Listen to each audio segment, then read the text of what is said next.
Selamat pagi, selamat siang, atau selamat malam kepada Cisilvi dan teman-teman.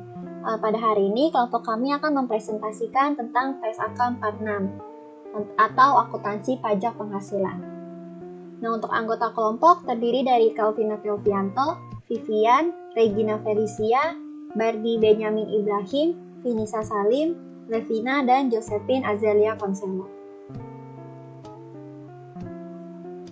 Nah, apa sih PSAK 46? PSAK 46 adalah PSAK yang mengatur bagaimana entitas melaporkan pajak penghasilan dalam laporan keuangan, baik dalam laporan posisi keuangan maupun dalam laporan laba rugi dan penghasilan komprehensif lainnya. Jadi seringkali tuh praktisi akuntan itu meremehkan keberadaan informasi pajak dalam laporan keuangan, atau seringkali beranggapan bahwa antara administrasi perpajakan dan akuntansi itu tidak memiliki kaitan, padahal mereka itu memiliki kaitan. Nah, selanjutnya itu ada prinsip dasar. PSAK 46 menggunakan konsep akrual dalam mengakui beban, aset, dan kewajiban perpajakan. Nah, akrual sendiri adalah cara dalam pembukuan yang menganggap biaya dan pendapatan bukan jumlah yang dibayarkan atau diterima saja.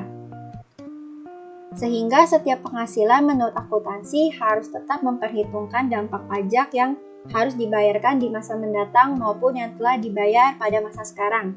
Karena itu timbullah istilah aset dan pajak tangguhan. Dengan kata lain, prinsip dasar akuntansi pajak penghasilan yang diatur dalam PSAK 46 mengharuskan entitas mengakui pajak penghasilan yang kurang bayar dan pajak penghasilan yang lebih bayar dalam tahun berjalan. Nah, selanjutnya itu ada ruang lingkup PSAK 46. Yang pertama itu diterapkan untuk akuntansi pajak penghasilan. Yang kedua itu pajak penghasilan termasuk semua pajak dalam negeri maupun luar negeri yang didasarkan pada laba kena pajak. Yang ketiga itu ada pajak penghasilan termasuk dalam pemotongan pajak yang terutang oleh entitas anak, entitas asosiasi, dan ventura bersama atas distribusi kepada entitas pelapor. Nah, entitas anak adalah suatu entitas termasuk entitas non-korporasi seperti persekutuan yang dikendalikan oleh entitas lain atau yang sering dikenal dengan entitas induk. Nah, selanjutnya itu ada entitas asosiasi. Itu merupakan suatu entitas termasuk entitas non-korporasi seperti persekutuan di mana investor mempunyai pengaruh signifikan dan bukan merupakan entitas anak ataupun bagian dari partisipasi dalam ventura bersama. Nah, ventura bersama itu merupakan perjanjian kontraktual di mana dua atau lebih pihak menjalankan aktivitas ekonomi yang tunduk pada pengendalian bersama. Tapi untuk ruang lingkup ini tuh tidak berlaku pada hibah pemerintah yang berada di PSAK 61 mengenai akuntansi hibah pemerintah dan pengungkapan bantuan pemerintah atau kredit pajak investasi. Tapi dapat berlaku atas perbedaan temporer yang dapat ditimbulkan dari hibah tersebut atau kredit pajak investasi.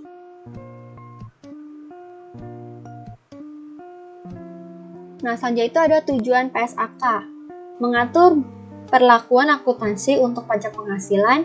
Yang kedua, bagaimana mempertanggungjawabkan konsekuensi pajak pada periode berjalan dan mendatang. Yang pertama, pemulihan atau penyelesaian jumlah tercatat aset atau liabilitas di masa depan yang diakui pada laporan posisi keuangan entitas. Yang kedua, transaksi-transaksi dan kejadian lain pada periode kini yang diakui pada laporan keuangan entitas. Pernyataan ini juga mengatur pengakuan aktiva pajak tangguhan yang berasal dari sisa rugi yang dapat dikompensasi ke tahun berikutnya. Ada juga perbedaan pengaturan dengan IAS 12, yaitu pengaturan pajak final, SKP, penambahan kesesuaian dengan peraturan perpajakan untuk definisi aset pajak tangguhan. Untuk selanjutnya akan dilanjutkan oleh teman saya. Oke, jadi selanjutnya itu kita akan membahas ketentuan PPh yang diatur di dalam PSAK 46. Oke, jadi ada apa aja sih ketentuan PPh dalam PSAK 46? Nah, untuk mengatur penerapan akuntansi bagi pajak penghasilan, maka ada nih ketentuan dari PSAK 46 dalam konsekuensi pajak sekarang dan masa depan. Nah, itu ada 2 nih. Yang pertama itu dapat memperoleh pemulihan hingga penyelesaian pelaporan, di mana pelaporan di masa depan dengan jumlah tercatat. Yang tercatat itu apa sih?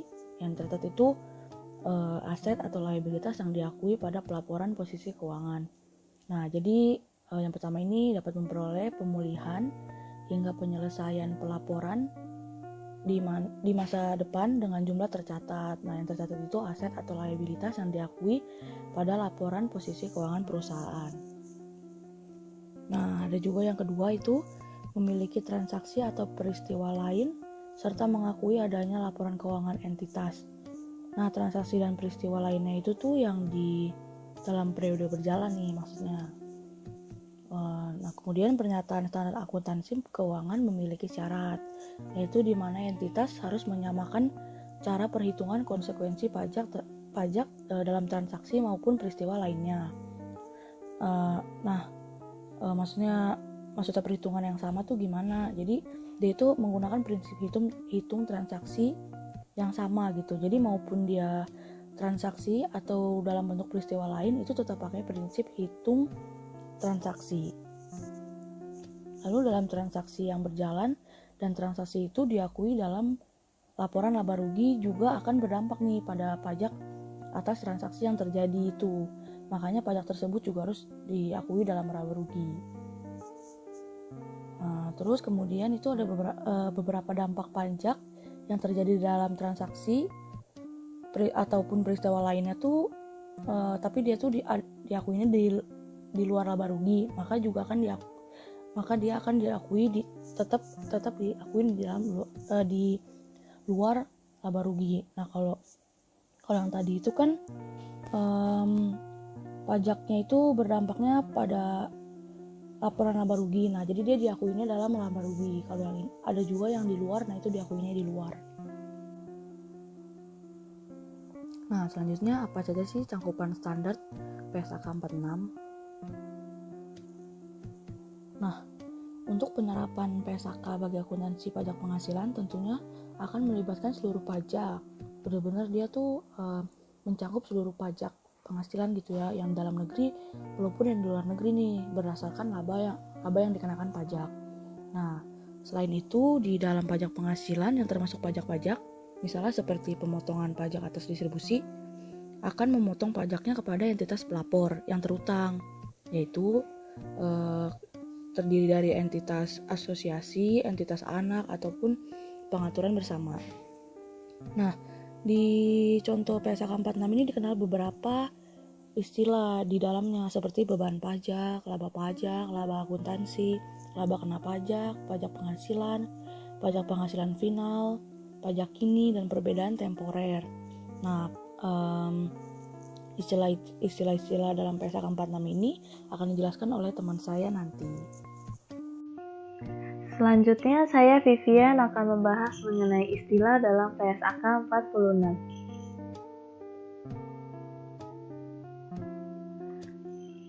Yang pertama ada beban pajak dari penghasilan pajak.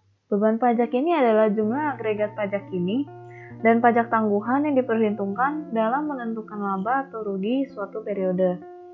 Jadi beban pajak ini itu jumlah gabungan dari pajak kini dan pajak tangguhan yang dihitung tuh untuk nentuin laba atau rugi dari suatu periode.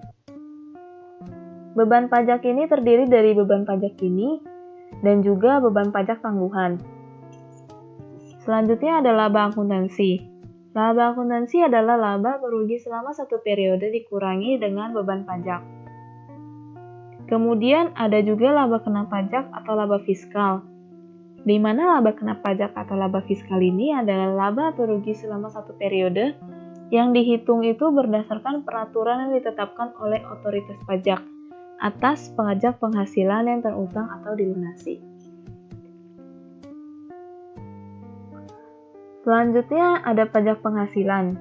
Pajak penghasilan adalah pajak yang dihitung berdasarkan peraturan perpajakan. Dan pajak ini dikenakan atas laba kena pajak entitas. Lalu ada juga pajak penghasilan final. di mana pajak penghasilan ini setelah pelunasan, maka kewajiban pajaknya ini udah selesai. Dan penghasilan yang dikenakan pajak penghasilan final ini itu nggak digabungkan dengan jenis penghasilan lain yang terkena pajak penghasilan yang bersifat tidak final. Jadi dipisah. Nah, pajak jenis ini itu dapat dikenakan terhadap jenis penghasilan, transaksi, ataupun usaha tertentu. Kemudian ada pajak kini, yang berarti jumlah pajak penghasilan yang terutang atau dilunasi atas laba kena pajak atau rugi pajak untuk satu periode.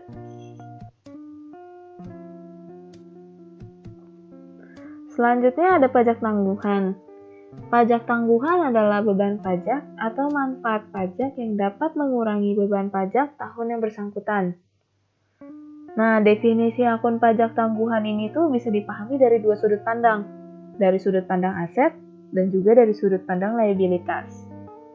Nah, dari sudut pandang aset pajak tangguhan ini itu adalah jumlah pajak penghasilan yang dapat dipulihkan pada periode masa depan sebagai akibat adanya perbedaan temporer yang boleh dikurangkan, akumulasi rugi pajak belum dikompensasi, dan akumulasi kredit pajak yang belum dimanfaatkan dalam hal peraturan perpajakan mengizinkan. Sedangkan liabilitas pajak tangguhan adalah jumlah pajak penghasilan terutang pada periode masa depan sebagai akibat adanya perbedaan temporer kena pajak.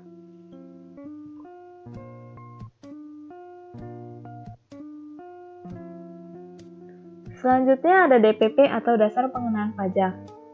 Dasar pengenaan pajak ini dibagi jadi dua. Yang pertama ada dasar pengenaan pajak aset, dan yang kedua ada dasar pengenaan pajak liabilitas. Dasar pengenaan pajak aset ini adalah jumlah yang dapat dikurangkan untuk tujuan pajak. Misalnya biaya perolehan mesinnya sebesar 100 nih. Nah, untuk tujuan pajak, penyusutan mesinnya itu dikurangin sebesar 30. Maka DPP mesinnya itu adalah sebesar 70.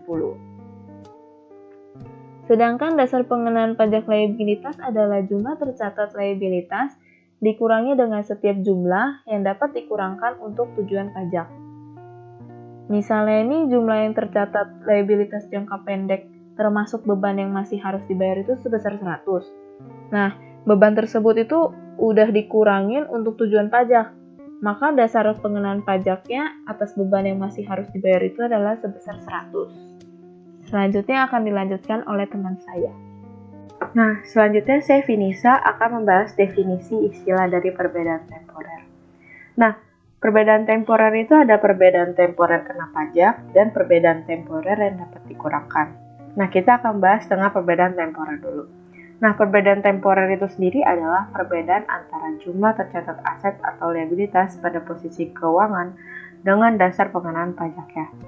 Lalu untuk perbedaan temporer kena pajak adalah perbedaan temporer yang menimbulkan jumlah kena pajak dalam penghitungan laba kena pajak atau rugi pajak dengan periode masa depan pada saat jumlah tercatat aset atau liabilitas yang dapat dipulihkan atau diselesaikan.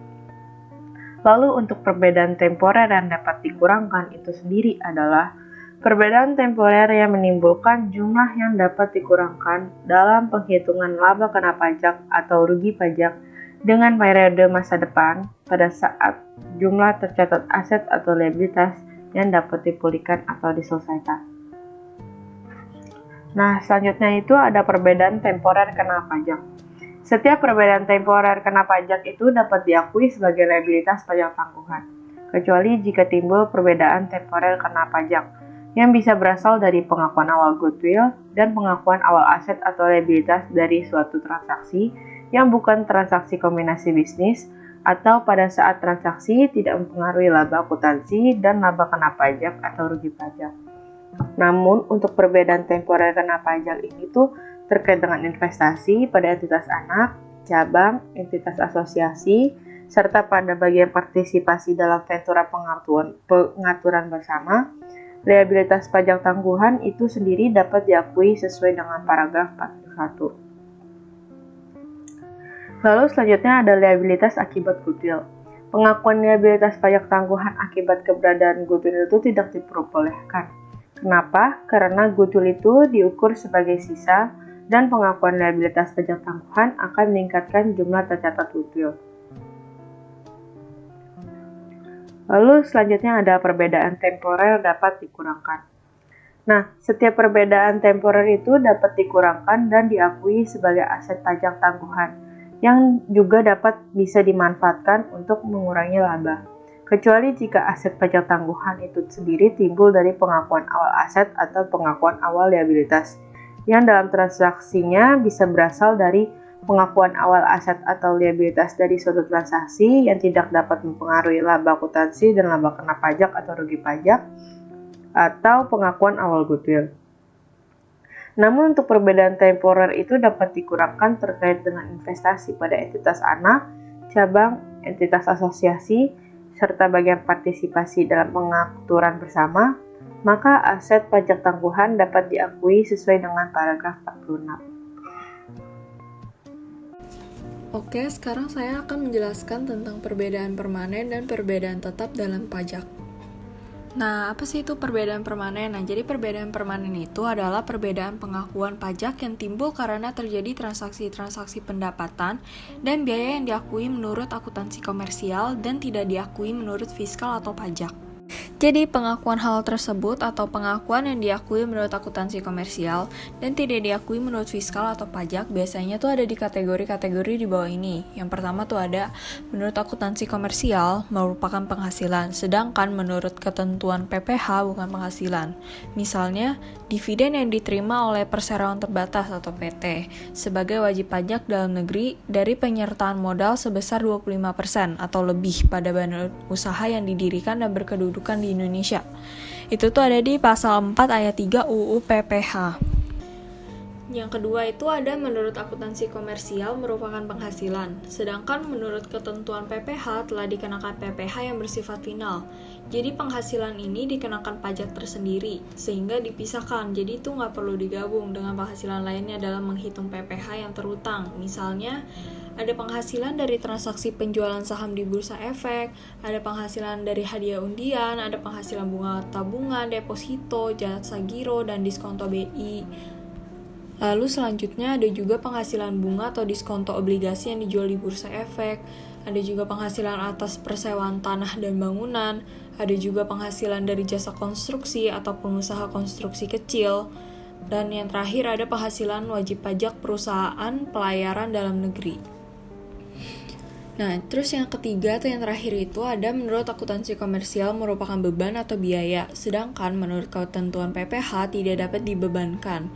Nah, ini tuh ada di pasal 9 Undang-Undang Nomor 17 Tahun 2000. Misalnya, biaya-biaya yang menurut ketentuan PPh tidak dapat dibebankan, soalnya tidak memenuhi syarat-syarat tertentu. Nah, syarat-syaratnya itu ada daftar nominatif biaya entertainment, ada daftar nominatif atau penghapusan piutang, ada pembagian laba dengan nama dan dalam bentuk apapun seperti dividen, termasuk juga dividen yang dibayarkan oleh perusahaan asuransi kepada pemegang polis, dan pembagian sisa hasil usaha koperasi, dan lain-lain. Nah, selanjutnya saya akan menjelaskan tentang beda sementara. Nah, jadi beda sementara itu adalah perbedaan yang terjadi secara fiskal karena perbedaan pengakuan waktu dan biaya dalam menghitung laba. Nah, di beda sementara ini ada unsur-unsur yang menjadi objek dalam beda sementara. Unsur-unsurnya itu ada metode penyusutan dan atau amortisasi, ada metode penilaian persediaan, ada penyisian piutang tidak tertagih, rugi laba selisih kurs, ada kompensasi kerugian, dan ada penyisian bonus. Metode penangguhan dalam pajak penghasilan. Metode alokasi pajak ini digunakan untuk mempertanggungjawabkan pengaruh-pengaruh pajak dan bagaimana pengaruh-pengaruh tersebut harus disajikan dalam laporan keuangan. Metode untuk mengalokasikan pajak ini dapat dilakukan dengan 3 cara, yaitu yang pertama metode penangguhan atau deferred method. Metode ini menggunakan pendekatan laba rugi atau income statement approach yang memandang perbedaan perlakuan antara akuntansi dan perpajakan dari sudut pandang laporan laba rugi, yaitu kapan suatu transaksi diakui dalam laporan laba rugi baik dari segi komersial maupun fiskal. Pendekatan ini mengenal istilah perbedaan waktu dan perbedaan permanen, selisih jumlah pajak penghasil terhutang berdasarkan SPT dengan biaya pajak penghasilan berdasarkan laba akuntansi dalam suatu periode harus dicatat dan disajikan dalam laporan keuangan sebagai pajak yang ditanggung. Jumlah pajak yang ditanggung ditentukan berdasarkan tarif pajak yang berlaku pada saat terjadinya transaksi atau item yang menyebabkan terjadinya perbedaan atau selisih antara laba kena pajak dan laba akuntansinya. Metode ini menekankan matching principle pada periode terjadinya perbedaan tersebut. Namun perkembangan dunia bisnis dan akuntansi sedemikian pesatnya sehingga muncul transaksi-transaksi yang harus diakui dalam laporan laba rugi tetapi langsung diakui sebagai bagian ekuitas. Apabila menggunakan pendekatan laba rugi, transaksi seperti itu tidak dapat terdeteksi sehingga pendekatan ini dipandang kurang relevan. Selanjutnya yang kedua adalah metode aset dan kewajiban atau asset liability method. Metode ini menggunakan pendekatan neraca atau balance sheet approach yang menekankan pada kegunaan laporan keuangan dalam mengevaluasi posisi keuangan dan memprediksikan aliran kas pada masa yang akan datang. Pendekatan neraca memandang perbedaan perlakuan akuntansi dan perpajakan dari sudut pandang neraca, yaitu perbedaan antara saldo buku menurut komersial dan dasar pengenaan pajaknya. Pendekatan ini mengenal istilah perbedaan temporer dan perbedaan non-temporer. Pada metode ini terjadi pengakuan pajak tangguhan atau deferred tax atas konsekuensi pajak di masa mendatang berupa aktiva atau kewajiban. Pajak tangguhan yang harus dilaporkan di neraca. Beban pajak tangguhan dilaporkan di laba rugi bagian taksiran PPh sebagai komponen pajak tangguhan. Sedangkan penghasilan pajak tangguhan harus dilaporkan di bagian laba rugi sebagai komponen negatif dan beban pajak tangguhan. Yang terakhir, yang ketiga adalah metode bersih dari pajak atau net of tax method. Metode ini tidak ada pajak tangguhan yang diakui. Konsekuensi pajak atas perbedaan temporer tidak dilaporkan secara terpisah. Sebaliknya, diperlakukan sebagai penyesuaian atas nilai aktiva atau kewajiban tertentu dan penghasilan atau beban yang terkait. Dalam metode ini, beban pajak yang disajikan dalam laporan laba rugi sama dengan jumlah pajak penghasilan yang terhutang menurut SPT tahunan. Selanjutnya, kita akan masuk ke dalam cara menentukan pajak tangguhan. Di sini cara yang pertama adalah dengan pengakuan atau recognition. Nah, yang berarti standar yang mengatur bahwa dampak PPh atas perbedaan temporer dan tax loss carry forward atau TLCF atau kompensasi rugi harus diakui dalam laporan keuangan. Nah, di pengakuan ini menyiratkan bahwa perusahaan pelapor akan memulihkan nilai tercatat aset pajak tangguhan atau DTA dan akan melunasi nilai tercatat dalam kewajiban pajak tangguhan atau DTL tersebut. Nah, yang kedua ada cara pengukuran atau measurement, yaitu cara menghitung jumlah yang harus dibukukan dalam buku besar perusahaan. Nah, di dalam hal ini pajak tangguhan akan dihitung dengan menggunakan tarif yang berlaku atau yang efektif di masa yang akan datang. Cara yang ketiga ada cara penyajian atau presentation, di mana standar yang menentukan cara penyajian di dalam laporan keuangan, baik dalam neraca ataupun laba rugi. Nah, DTA maupun DTL harus disajikan secara terpisah dari aset atau kewajiban pajak dan disajikan dalam unsur non-current dalam neraca. Cara yang keempat adalah pengungkapan atau disclosure, yaitu berkaitan dengan standar informasi yang perlu diungkapkan dalam catatan atas laporan keuangan. Misalnya, unsur-unsur utama perbedaan temporer yang menimbulkan pajak tangguhan, unsur-unsur yang dibebankan langsung kepada laba ditahan, perubahan tarif pajak, dan sebagainya. Sekian dari kelompok kami, maaf jika ada kesalahan dan kekurangan. Terima kasih.